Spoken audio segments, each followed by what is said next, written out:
Gold, trusted gold buyers. మీరు తాకట్టు పెట్టిన బంగారాన్ని విడిపించి ఈ రోజు ఉన్న మార్కెట్ ధరకు కొనబడను.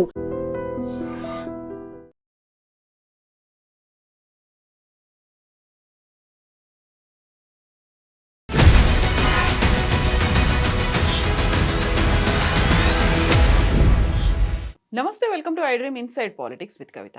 తెలంగాణలో మళ్ళీ ఇరిగేషన్ ప్రాజెక్టులకు సంబంధించినటువంటి చర్చ మొదలైంది. ఒకటి పాలమూరు రంగారెడ్డికి సంబంధించి, ఇంకోటి తుమ్మిడిహెట్టి దగ్గర రీడిజైన్ చేస్తామంటూ ప్రభుత్వం అనౌన్స్ చేయడం అనేది. నిజంగా పాలమూరు రంగారెడ్డి ప్రాజెక్టుతో ఒక్క ఎకరాకు కూడా నీరు అందలేదా? తుమ్మిడిహెట్టి రీడిజైన్ చేయడం వల్ల లాభం ఎవరికి? గతంలో కేసీఆర్ ఆ డిజైన్స్ కాదు అని తప్పు ఎందుకు పట్టారు, వాటిని ఎందుకు మార్చారు? మనతో పాటుగా ఉన్నారు irrigation expert and political analyst V Prakash garu. నమస్కారం. సో గతంలో ప్రతిసారి తెర ముందుకు వచ్చేది, చర్చలకు వేదిక అయ్యేది ఇరిగేషన్ ప్రాజెక్టులు.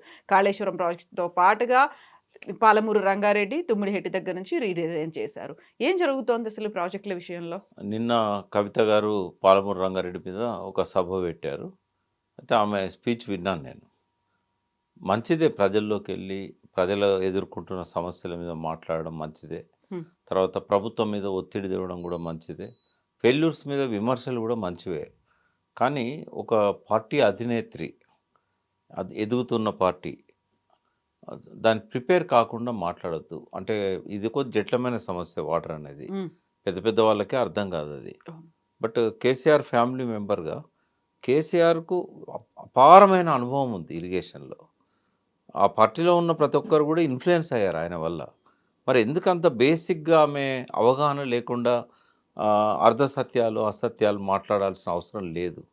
బట్ నిన్న ఆమె స్పీచ్లో దొరికిన తప్పుల గురించి మాత్రమే నేను చెప్తాను. ఒకటేంటంటే, ఒక్క ఎకరానికి కూడా నీళ్ళు ఇవ్వకపోయారు రెండు ప్రభుత్వాలు కూడా.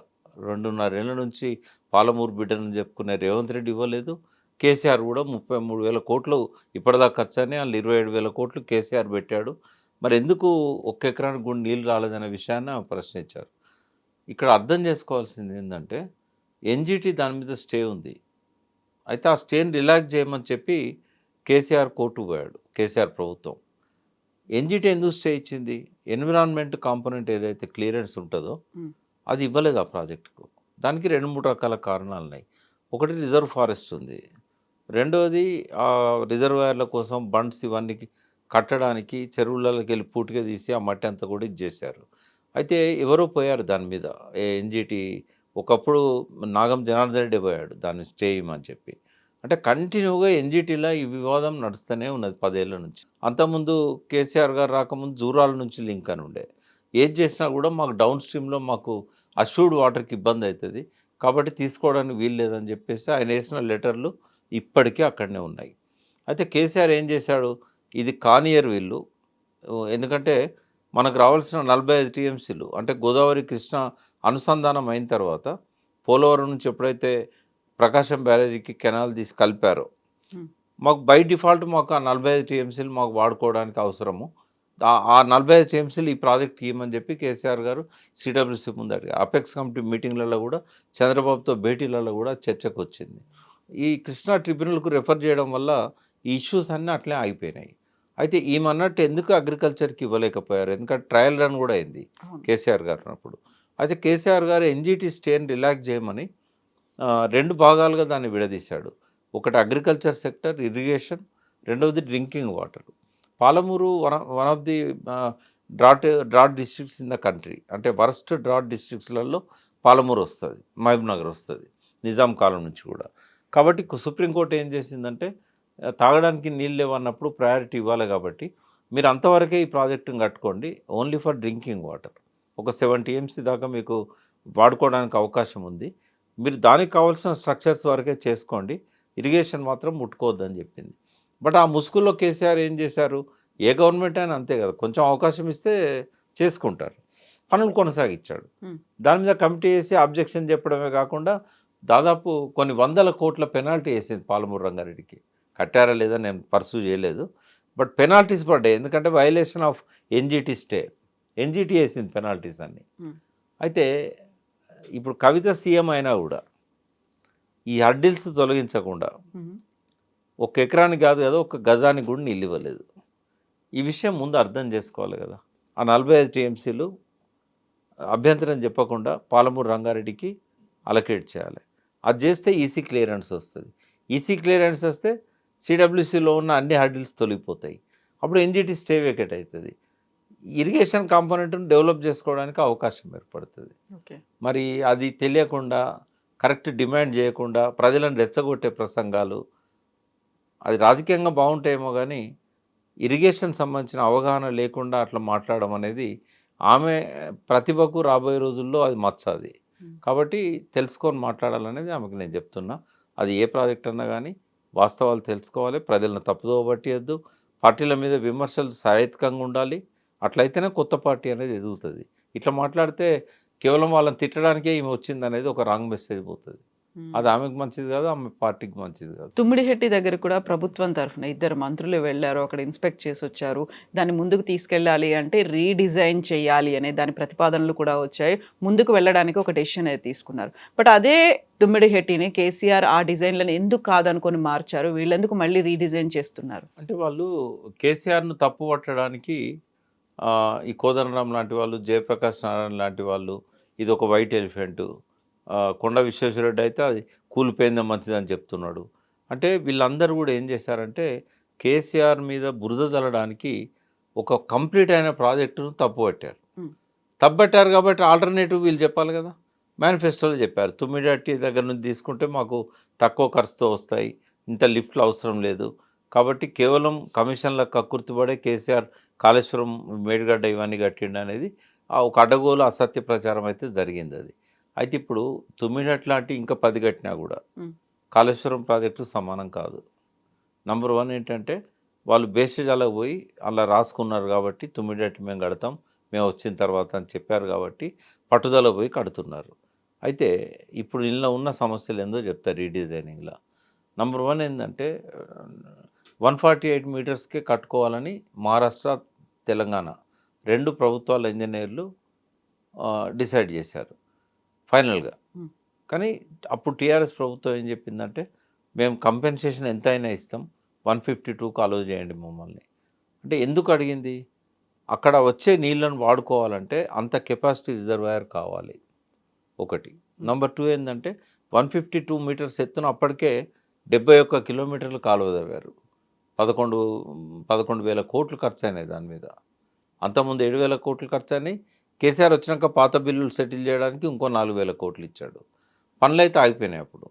అయితే ఇప్పుడు ఆ కాలువలు నిరుపయోగం అవుతాయి. ఎందుకంటే 148లో కనుక ప్రాజెక్టు రిజర్వాయర్ కడితే ఒకటి లిఫ్ట్ చేసుకోవాలి మళ్ళీ అక్కడ నుంచి 4 మీటర్స్, లేదా కోదండరాం లాంటి వాళ్ళు ప్రతిపాదించినట్టుగా ఆ 4 మీటర్స్ డీప్ కట్ చేయాలి ఆడ లిఫ్ట్ చేయకుండా. మొత్తం 71 కిలోమీటర్లు కూడా 4 మీటర్స్ అంటే 12 ఫీట్లు డీప్ కట్ చేయాలి. ఇది అక్కడున్న సమస్య. రెండవది ఏంటంటే అంతా చేసినా కూడా ఇంకా 2 లిఫ్ట్లు పెట్టాలి. ఎందుకు పెట్టాలి లిఫ్ట్లు? చాలామంది ఏమంటారంటే తుమ్మిడిహట్టి దగ్గర 148 ఉంది కదా, ఎల్లంపల్లి 142, 143 ఉంది కదా, గ్రావిటీతో వస్తాయి కదా.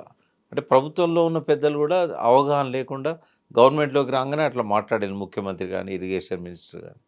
అంటే ఫస్ట్ డిజైన్ చేసినప్పుడు ప్రాణహిత చేవెళ్ళేలా ముందు అనుకున్నారు గ్రావిటీతో ఎల్లంపల్లికి వస్తాయి. వాస్తవమే, చిన్న రిడ్జ్ క్రాస్ చేస్తే ఎల్లంపల్లిలో పడతాయి. కానీ కోల్ మైన్స్ అడ్డం వచ్చినాయి. ఆ కోల్ మైన్స్ అడ్డం రావడంతో సింగరేణి అబ్జెక్షన్ చెప్పింది. అది ఎప్పుడు తెలిసింది? డీటెయిల్ సర్వే చేసినప్పుడు తెలిసింది. కాబట్టి 2 లిఫ్ట్లు అవసరం. వాళ్ళు 148 దగ్గర కట్టి డీప్ కట్ చేసినా 2 లిఫ్ట్లు అవసరం, లేదా 152 మీటర్స్లోకి వెళ్ళి తీసుకొచ్చినా 2 లిఫ్ట్లు అవసరం. ఇక్కడ ఉన్నాయన్ని 3 లిఫ్ట్లు. కేసీఆర్ ఎందుకు రిజెక్ట్ చేశాడు? 148లో మనకు రిజర్వాయరు 1.8 టీఎంసీలే ఉంటుంది. అలా నుంచి లిఫ్ట్ చేసుకోవడానికి 44 టీఎంసీలు మాత్రమే సాధ్యమవుతుంది. ఒకవేళ డీప్ కట్ తీసి ఇంకో 2 లిఫ్ట్లు చేసినా కూడా ఆడ అవైలబుల్ ఉన్నది 103 టీఎంసీలు మాత్రమే. ఎందుకంటే 165 టీఎంసీల వాటర్ ఉన్నా కూడా 62 టీఎంసీలు ఎగువ రాష్ట్రాల వాటా. ఆల్రెడీ వాళ్ళు ప్రాజెక్టులు కడుతున్నారు అక్కడి నుంచి డైవర్ట్ చేసుకోవడానికి. ఇవి శాశ్వతంగా మనకు రావనేది సిడబ్ల్యూసీ చెప్పింది. ఆ 103 టీఎంసీలలో ఎన్విరాన్మెంట్ ఫ్లోస్ ఒక 30% ఉంటాయి. ఓకే. అవి ఆ నదిని బతికించడానికి, నది మీద ఆధారపడ్డ చెట్టు, చేమ, ప్రాణి, బయోడైవర్సిటీ అన్నిటికీ అది అవసరం. మొత్తం వచ్చిన ప్రతి వాటర్ డ్రాప్ను లిఫ్ట్ చేయలేము మనం. ఆడ కెపాసిటీ 1.8 ఉంటుంది. ఒకవేళ ఈయన మోడీ గారితో ఇన్ఫ్లుయెన్స్ చేసి ఫడ్నవీస్ను 150కి పెట్టినా కూడా 2.5-3 టీఎంసీ కంటే ఎక్కువ రాదు అక్కడ. అంటే అక్కడ నుంచి వచ్చే నీళ్లు మ్యాక్సిమం ఒక 60 టీఎంసీల కంటే ఎక్కువ ఉపయోగపడవు. ఈ 60 టీఎంసీలు మనకేం సరిపోతాయి? అందులో 40 టీఎంసీలు హైదరాబాద్ పరిశ్రమలకు, ఎన్ రూట్ విలేజెస్కి, హైదరాబాద్ మంచినీటికి. ఇంకా ఇప్పుడు గండిపేట హిమాయత్ సాగర్ కూడా ఆ నీళ్ళే కావాలి. అటువంటప్పుడు వచ్చే నీళ్ళల్లో ఒక 10-20 టీఎంసీలు తప్ప మనకు ఉపయోగపడవు. అప్పుడు మార్గం ఏంది? మళ్ళీ మేడిగడ్డే. ఎందుకంటే అక్కడ 280 టీఎంసీలకు పైన అందుబాటులో ఉన్నాయి. అంటే ఇది చేసినా కూడా ఒక 10% కూడా ఆయకట్టుకు నీళ్ళు ఇవ్వలేరు. 90% ఆయకట్టుకు మళ్ళీ అక్కడ నుంచి ఇవ్వాల్సిందే. గతంలో 16,40,000 ఎకరాలు రాజశేఖర రెడ్డి ప్లాన్ చేసిన ఆయకట్టు ఉంది. దాన్ని 18,25,000 ఎకరాలకు కొత్త ఆయకట్టుకు కేసీఆర్ ప్లాన్ చేశాడు. మరి 40 టీఎంసీలు 30 టీఎంసీలతోనే అంత ఆయకట్టుకు నీళ్ళు వస్తాయా? రావు. రెండవది పాత stabilisation, Sriram Sagar project, Nizam Sagar project, upper Maner dam, even Singur, వీటన్నిటి స్టెబిలైజేషన్కి పైనుంచి నీళ్ళు వస్తలేవు. ఎప్పుడో 3 ఏళ్ళకు 4 ఏళ్ళకు ఒకసారి వస్తున్నాయి. వాటి కోసం ఏంటంటే ఈ 18,75,000 ఎకరాలు ఈ ప్రాజెక్టులో స్థిరీకరణ పెట్టారు. ఆయన పెట్టడమే కాదు, 3-4 సంవత్సరాలు నీళ్ళు ఇచ్చారు. క్యుములేటివ్గా 60 లక్షల ఎకరాలు స్టెబిలైజ్ అయింది. దీంతో పాటుగా ఇంకా కొన్ని లిఫ్ట్ ఇరిగేషన్ స్కీమ్స్ కూడా అనౌన్స్ చేశారు. బాల్కసుమన్ చెన్నూరు 1,16,000 ఎకర్స్. ఇట్లాంటివి చూస్తే 45 లక్షల ఎకరాలకు ఆ ప్రాణహిత నీళ్ళే మనకు ఆధారం. కాబట్టి మరి ఇక్కడ 20-30 టీఎంసీలు దొరుకుతాయి కావచ్చు ఇప్పుడు వీళ్ళు చేసే రీడిజైనింగ్ వల్ల. అచ్చా, ఇందులో ఉన్న సమస్యలు ఏందో చెప్తాను. స్క్యూ పద్ధతిలో ప్రపంచంలో ఎక్కడ కట్టలేదు ఇప్పటిదాకా. మనం ఇట్లా నది వస్తూ ఉంటే, ఇప్పుడు ఇట్లా కాలువ ఉంది, ఈ కాలువకు అడ్డంగా, నదికి అడ్డంగా ఇట్లా బ్యారేజ్ కట్టచ్చు. కానీ ఇట్లా ఉంటుంది అక్కడ, ఇటుపక్క వేణుగంగా, ఇటుపక్క వార్ద, ఈ కలిసి ఫామ్ అయ్యేది ప్రాణహిత. అక్కడ 2-3 హడ్డిల్స్ అప్పుడు వచ్చినాయి కేసీఆర్ గారికి. ఒకటి చాప్రాల్ వన్యమృగ సంరక్షణ కేంద్రం వచ్చింది. 10 ఏళ్ళు పడుతుంది ఆ పర్మిషన్ రావాలంటే. ఫస్ట్ మహారాష్ట్ర వైల్డ్ లైఫ్ ఇవ్వాలి, కేంద్ర వైల్డ్ లైఫ్ ఇవ్వాలి, తర్వాత సుప్రీంకోర్టు దగ్గర ఉన్నాయి పవర్స్, అవి వాళ్ళు ఇవ్వాలి. ఈ 10 ఏళ్ళు మనకు ఆత్మహత్య లాగాలి, తొందరగా ప్రాజెక్ట్ కట్టాలనే తాపత్రయం కేసీఆర్లో ఉండే. సెకండ్ ఏంటంటే వీళ్ళు ఇప్పుడు ఏం చేస్తున్నారు, చాపరాలను అవాయిడ్ చేయడానికి మహారాష్ట్రలో వేణుగంగ వెంబడి 5-6 కిలోమీటర్లు వెనక్కి పోయి కంప్లీట్ మహారాష్ట్రలో బ్యారేజ్ కట్టాలనుకుంటాను. అంటే 2 సైడ్స్ మహారాష్ట్ర ఉంటుంది. గడ్చిరోల్ జిల్లా ఇటు పక్కన బహుశా చంద్రపూర్ జిల్లా కావచ్చు. అదేంటంటే బ్యారేజీ వేణుగంగ మీద మహారాష్ట్రలోనే కట్టాలి, ముంపు కూడా మహారాష్ట్రలోనే ఉంటుంది. అక్కడ కట్టిన బ్యారేజ్ని ఏం చేస్తారంటే వార్దా మీద ఇంకొక బ్యారేజ్ కడతారు. కేసీఆర్ గారు ప్రతిపాదించింది 2 కిలోమీటర్ల పైన ఉన్నది.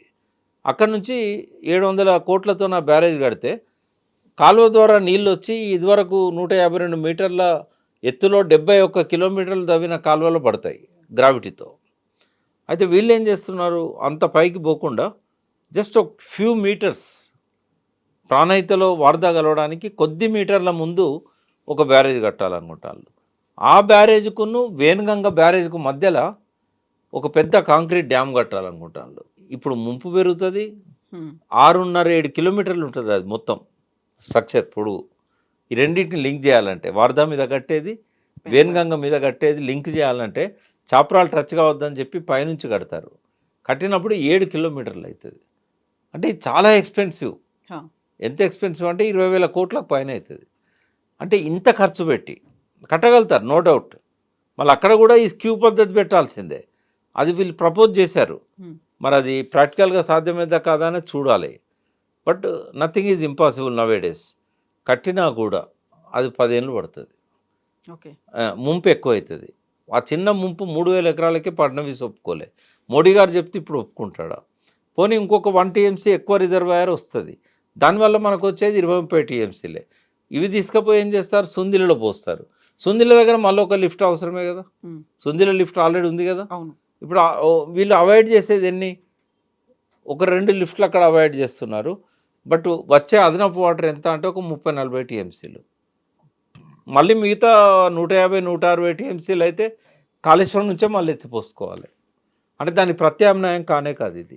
ఓ 10% వాటర్ మీద ఛార్జెస్ తగ్గడానికి కారణమవుతుంది కావచ్చు. అది కూడా ఎప్పుడైతే నీడ్ ఉంటుందో, ఒక లిఫ్ట్ ద్వారా 3 లిఫ్ట్ల బదులు ఒక్క లిఫ్ట్ ద్వారా ఇంకో 30-40 టీఎంసీలు అదనంగా ఎత్తిపోస్తారు కావచ్చు. అంతవరకే దాని ప్రయోజనం. ఓకే. సరే ఏదో ఒకటి వాళ్ళు ప్రణాళికలో చెప్పారు కాబట్టి మేము ఇది అమలు చేస్తామని చెప్పుకోవడానికి రేపు ఎలక్షన్లో మళ్ళీ ఫేస్ సేవింగ్ కోసం మేము తుమ్మిడేట్టు కడుతున్నాము, సాధ్యం కాదన్నాడు కేసీఆర్, మేము కట్టి చూపెడతామని చెప్పడానికి, అది కంప్లీట్ కావడానికి మరి ఎన్ని ప్రభుత్వాలు మారుతాయో మనకు తెలియదు. రేపు ఒకవేళ కేసీఆర్ మళ్ళీ అధికారంలోకి వచ్చినాక దాన్ని కంటిన్యూ చేస్తాడా లేకపోతే ఆపేస్తాడా, అప్పటి వరకు ఇది పర్మిషన్లు అన్నీ వస్తాయా, ఇవన్నీ $1 మిలియన్ ప్రశ్నలు. మహారాష్ట్ర ఒప్పుకోవాలి కదా ముందు తన భూభాగంలో ముంపు గురి కావడానికి బ్యారేజ్ కట్టడానికి, జాయింట్ ప్రాజెక్ట్ కూడా కాదు, దాంతో మహారాష్ట్రకు ఒక్క ఎకరానికి లాభం లేకపోగా ముంపుకు గురవుతుంది అది. ఈ మోడీ గారు చెప్పినా కూడా ఫడ్నవీస్ గారు దానికి ఒప్పుకుంటారని నేనైతే అనుకోవట్లేదు. ఎందుకంటే దానికి అగెనిస్ట్గా ఫైట్ చేసి జైలుకు పోయి ముఖ్యమంత్రి అయ్యాడు ఆయన రూట్సే ఆ ప్రాజెక్టులో ఉన్నాయి. ఇవన్నీ ప్రజలకు క్లారిటీ ఇవ్వాల్సిన అవసరం ఉంది. కాబట్టి ఈ ఈ రీడిజైనింగ్ ఏంది, దీనివల్ల వచ్చే బెనిఫిట్స్ ఏంది, ఎంత మేరకు ప్రయోజనం ఉంటుంది, అల్టిమేట్గా మళ్ళీ వార్దా నుంచి నీళ్ళని తీసుకుపోవాల్సిందే, అది కేసీఆర్ ప్లానే. అల్టిమేట్గా మళ్ళీ కాళేశ్వరం నుంచి మేడిగడ్డ నుంచి ఎత్తిపోసుకోవాల్సింది. దీంతో పాటుగా ఇన్ని క్లియరెన్స్‌లు, అనుమతులు ఇవన్నీ కావాలి అనుకున్నప్పుడు అక్కడ ఉన్నటువంటి ముంపు గ్రామాల బాధితులు ఎవరైతే ఉంటారో వాళ్ళకి పునరావాసం అనేది కల్పించాలి. మళ్ళీ వాళ్ళకి ఒక షెల్టర్ జోన్ అనేది ఇవ్వాలి. అది కూడా ఒక లెబోరియస్ పనే అవుతుంది. ఈవెన్ డిపిఆర్ తయారు చేయడానికి 1 ఇయర్ పడుతుంది. ఇప్పుడు ఆయనకున్న పీరియడ్ అంతా 2.5 సంవత్సరాలు రేవంత్ రెడ్డికి. ఈ లోపల పర్మిషన్స్ అని డిపిఆర్ ఇచ్చినాక పర్మిషన్స్ అని రావాలి. బడ్జెట్ లేదు ఆయన దగ్గర, డబ్బులు లేవు. వచ్చేది ఎలక్షన్ ఇయర్. ఎలక్షన్ ఇయర్లో ఆయన ఏవైతే పథకాలు ఇప్పటిదాకా అమలు చేయలేదో ఆయన ఇవ్వాలనుకుంటాడు, లేకపోతే ఓట్లు పడవు. ఇట్లాంటి సమస్యలన్నీ ఉన్నాయి. అంత సులభం అవుతుందని నేనైతే అనుకోవట్లేదు. అది పేపర్ల మీద మీడియా డిస్కషన్ల కోసం బాగానే ఉంటుంది, కానీ ఆచరణలో అది సాధ్యమైతే ఫౌండేషన్ స్టోన్ వేస్తాడు తప్ప దానికి ఎవరు లోన్ కూడా ఇస్తారని నేనైతే అనుకోవట్లేదు. టైం పడుతుంది. నీళ్లు, నిధులు, నియామకాలు అనుకున్నప్పుడు ప్రతిసారి నీళ్ళ దగ్గరే ఒక గొడవ అనేది వస్తుంది. నీళ్ళ మంటలు అనే ఒకటి ఫ్రేజ్ అనేది కూడా కనిపిస్తోంది. అది ఎప్పుడు సాల్వ్ అవుతుంది? మనకు ఉన్నటువంటి ఏవైతే అవసరాలు ఉన్నాయో దాన్ని తీర్చే ప్రాజెక్టులు అనేవి ఎంతకాలం పట్టొచ్చు? అంటే కృష్ణా మీద ఇప్పుడు ట్రిబ్యునల్ అవార్డు వస్తే తెలంగాణ కొంత బెనిఫిట్ అవుతుంది. ఎందుకంటే రాజేష్ కుమార్ ట్రిబ్యునల్ దగ్గర మనకి ఇంకో అంటే 560 టీఎంసీలు కావాలని చెప్పి మనం పెట్టుకున్నాము. ఇప్పుడు ఆల్రెడీ మనకు పర్మిటెడ్ ఓన్లీ 299 టీఎంసీ. కాబట్టి ఇంకో 100 టీఎంసీలు వచ్చినా కూడా Palamuru Rangareddy SLBC AMR project ఏదైతే ఉందో దాని నికర జలాల కేటాయింపు, కల్వకుర్తి అండ్ నెట్టెంపాడు భీమాకు నికర జలాలు ఉన్నాయి. ఈ రెండింటికి రావాలి, పాలమూరు రంగారెడ్డికి రావాలి. ఈ 4-5 ప్రాజెక్టులకు కనుక మనం కొత్తగా ట్రిబ్యునల్ ఇచ్చే తీర్పు ప్రకారం ఆ నీళ్ళను వాడుకోగలిగితే అది కృష్ణా మీద కొంత సమస్య పరిష్కారం అవుతుంది. ఆ బోర్డు అట్లే ఉంటుంది, ఎవ్రీ టైం బోర్డు దగ్గర డిస్కషన్స్ అయితేనే ఉంటాయి. వివాదాలు లేకుండా తెలంగాణ ఆంధ్ర మధ్య సాధ్యం కాదు, వివాదాలు ఎప్పుడూ ఉంటాయి. బట్ చర్చల ద్వారా సామరస్యంగా పరిష్కారం చేసుకోవడానికి అవతల ప్రభుత్వం కూడా సిద్ధంగా ఉండాలి. ఇక్కడ గోదావరి మీద ఎటువంటి వివాదాలు అంటే నీళ్ళు ఉన్నాయి కాబట్టి ఆ నీళ్ళను వాడుకోవడానికి ఎటువంటి ఇబ్బందులు రావు, కానీ ఆర్థిక సమస్యలు ఉంటాయి. ఎందుకంటే అక్కడ ఏది కట్టాలన్నా భారీ ఖర్చుతో కూడుకున్నది. కాబట్టి కేసీఆర్ ఆల్రెడీ కంప్లీట్ చేసిన ప్రాజెక్ట్ ఏదైతే ఉన్నదో దాని కింద కొత్త ఆయకట్టు క్రియేషన్కి డబ్బులు ఖర్చు పెడితే ఉపయోగం తప్ప, ఎందుకంటే మేడిగడ్డ ద్వారా దాన్ని రిపేర్ చేసుకోగలిగితే ఒక 5-6 నెలల పని అది. రేవంత్ రెడ్డి ఎప్పుడు కంప్లీట్ చేస్తాడు అది? పోలవరంలో డెల్టాకి ఇబ్బంది లేకుండా స్టోరేజ్ వచ్చినాక అప్పుడు ఇది కంప్లీట్ చేస్తాడు. ఎల్ఎన్టీకి ఇచ్చినా కూడా ఒక 5 నెలల్లో కంప్లీట్ చేస్తారు వాళ్ళు. 28లో కంప్లీట్ అవుతుంది నాకు తెలిసి. 28లో ఎలక్షన్స్ పోయే ముందు నేను దాన్ని రిపేర్ చేసిన అని చెప్పుకోవడానికి ఎలక్షన్స్కు ఉపయోగపడుతుంది అది. రెండోది తెలంగాణకు కూడా లిఫ్ట్ చేసుకోవడానికి ఉపయోగపడుతుంది. ఆ రోజు ఇంకొక 1-2 ఇయర్స్ పడుతుంది మనకు రావడానికి. బట్ ఎప్పటికైనా శాశ్వతంగా తెలంగాణకు పరిష్కారం అనేది ప్రాణహిత జలాలు. ఎందుకంటే మనకున్న 968 టీఎంసీలలో పైనుంచి 200 కూడా రావు. కాబట్టి కింద నుంచే లిఫ్ట్ చేసుకోవాలి. అది ఎవరు ఎన్ని విమర్శలు చేసినా మనకున్న ఆల్టర్నేటివ్ అది. అయితే అది ఒక ప్రాజెక్ట్ లాగా చూడొద్దు. కాళేశ్వరంలో 28 కాంపోనెంట్స్ ఉన్నాయి. కేసీఆర్ ఒక తప్పు చేశాడు, దీన్ని 28 ప్రాజెక్టులుగా డిక్లేర్ చేయాల్సి ఉండే. అప్పుడు మేడిగడ్డ ఒకటే పాడైంది, 27 బాగున్నాయని అనేటోళ్ళు. అన్ని ఒక దగ్గరనే చెప్పే వరకు, ఆయన మొత్తం చైన్ చెప్పే వరకు అది రాంగ్ పోయింది. బట్ ఏది ఏమైనా ఇప్పుడు గతాన్ని స్మరించుకొని లాభం ఏమున్నది, కానీ చరిత్రలో భాగమైంది. భవిష్యత్తులో ఏంటంటే మనకు ప్రాణహిత జలాలే ప్రాణాధారం మనకు తెలంగాణకి. ఈ లిఫ్ట్లే శరణ్యం. పైనుంచి నీళ్ళు వచ్చినప్పుడు పర్వాలేదు, నీళ్ళు రానప్పుడు మాత్రం స్టాప్ గ్యాప్ అరేంజ్మెంట్ కింద మేడిగడ్డ నుంచి లిఫ్ట్ చేసుకోవాల్సిందే. రిజర్వాయర్లని, గోదావరి నదిని కూడా సమృద్ధిగా జలాలతో నింపుకోవాల్సిందే. ఇప్పుడు ఆయన ఆయన ప్లాన్ చేసిన దానిలో ఖమ్మం మనుగూరు దగ్గర నుంచి ఆదిలాబాద్ ఖానాపూర్ అక్కడి వరకు గోదావరిని నిండుకుండలాగా ఉంచాలని చెప్పి series of barrages 7 barrages 6 complete అయినాయి, ఒకటి పెండింగ్ ఉంది. ఆ పెండింగ్ ఉన్న సీతారామ. ఇవన్నీ కంప్లీట్ అయిపోతే అసలు గోదావరి మొత్తం కూడా వాటర్తో ఉంటుంది. ఏ రిజర్వాయర్లు అవసరం లేకుండానే 150 టీఎంసీల దాకా మనము నదిలో నుంచే వాడుకోవచ్చు. కాబట్టి ఆ ప్లాన్ ఎవరు కాదనడానికి లేదు. రాజకీయ ప్రత్యర్థులు విమర్శలు చేయొచ్చు, కానీ తెలంగాణకు జీవనాధారం కేసీఆర్ గారు ఇచ్చిన ఆ ప్లానే. దాని పక్కనే ఇండస్ట్రీస్ కనుక పెట్టుకోగలిగితే, ఈ 150-200 కిలోమీటర్లు ఇండస్ట్రీస్ కనుక పెట్టుకోగలిగితే అద్భుతమైన ఇండస్ట్రియల్ డెవలప్మెంట్ తెలంగాణలో అవుతుంది. టూరిజానికి కూడా అది ఒక పెద్ద ఆలంబన అవుతుంది.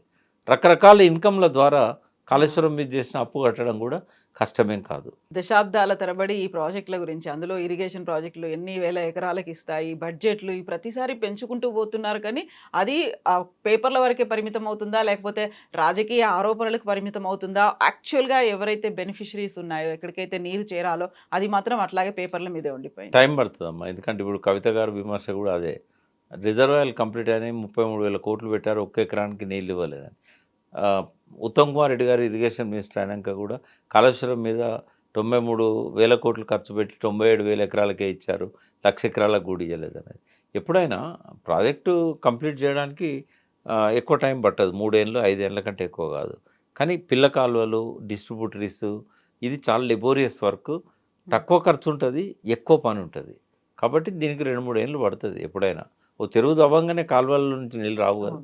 కాబట్టి అది అర్థం చేసుకోవాలి. వీళ్ళు ఏం చేస్తారంటే ప్రజలను పక్కదారి పట్టేయడానికి రాజకీయ విమర్శలను ఆ రకంగా చేస్తుంటారు. ఇప్పుడు అర్థమైంది ప్రజలకు, కట్టంగానే వెంటనే నీళ్ళు రావు కదా, ఆ డిస్ట్రిబ్యూటర్స్, కాలువలు, ఇదంతా పెద్ద వర్క్. అక్కడ ప్రతిఘటన ఎక్కువ అవుతుంది. రైతులు పంట పొలాలకు నీళ్లు కావాలంటారు, కానీ కాలువకు భూమి ఇవ్వడానికి ఒప్పుకోరు. అందరికీ చిన్న చిన్న కమతాలు ఉంటాయి, 1/2 ఎకరు 1 ఎకరు, అలాగెళ్ళి కాలువ తీసే వరకు వానికి ఏం మిగలదు. కాబట్టి ఇది ఒక ప్రధాన సమస్యగా తెలంగాణలో ఉంది. అక్కడ ఏంటంటే ప్రభుత్వం ఇంటర్ఫియర్ అయ్యి వాళ్ళకి ఏదైనా ఆర్థికంగా బెనిఫిట్ చేస్తే తప్ప వాళ్ళ పొలాల మధ్యలోకి వెళ్ళి కాలువ తీసుకుపోవడానికి ఒప్పుకోరు. ఇక్కడనే కోర్టు స్టేలు వస్తాయి, ఇక్కడనే డిస్టర్బెన్సెస్లు అన్నీ వస్తాయి. అందుకే మనకి ఏ ప్రాజెక్ట్ అయినా కట్టడానికి 3-4 ఏళ్ళు పడుతుంది, ఈ కాలువలకు 10 ఏళ్ళు పడుతుంది. శ్రీరామ్ సాగర్కి 60 ఏళ్ళు పట్టింది కాలువలు తీయడానికి. అందుకే కేసీఆర్ ఏం చేశారంటే ముందు రెడీమేడ్ నెట్వర్క్ను వాడుకుందామని చెప్పేసి మేడిగడ్డ నుంచి లిఫ్ట్ చేసి అన్ని రిజర్వాయర్లు నింపి నిజాం సాగర్కు, శ్రీరామ్ సాగర్కి, ఎందుకంటే అలా పడైతే చిట్ట చివరి ఆయకట్టు దాకా నీళ్ళు పోతాయి. ఇప్పుడు తుంగతుర్తి దాకా కాలువలు తవ్వారు శ్రీరామ్ సాగర్, బట్ నీళ్ళు లేవు దానిలో. ఆయన ఏం చేశాడు, ఈ నీళ్ళను దానికి లింక్ చేశాడు, శ్రీరామ్ సాగర్ పునర్జీవ పథకం. దానివల్ల చివరి ఆయకట్టు దాకా వెంటనే పోయినాయి. అదే కొత్త ప్రాజెక్టుకు సిద్దిపేట దాటిపోలేదు. ఈ సమస్యలను అర్థం చేసుకోవాలి ప్రజలు. నీళ్ళ సో ఇంకా కావాలి. మీలాంటి ఛానల్స్ నీళ్ళ మీద తరచుగా డిస్కషన్స్ పెడతా ఉంటే ప్రజల లోపల అర్థమైన తర్వాత ఈ రాజకీయ నాయకులు వాళ్ళను అసత్యాలతోనే అర్ధసత్యాలతో తప్పుదోవ పట్టారు. అవేర్నెస్ అనేది ఎప్పుడు important. Thank you so much అండి.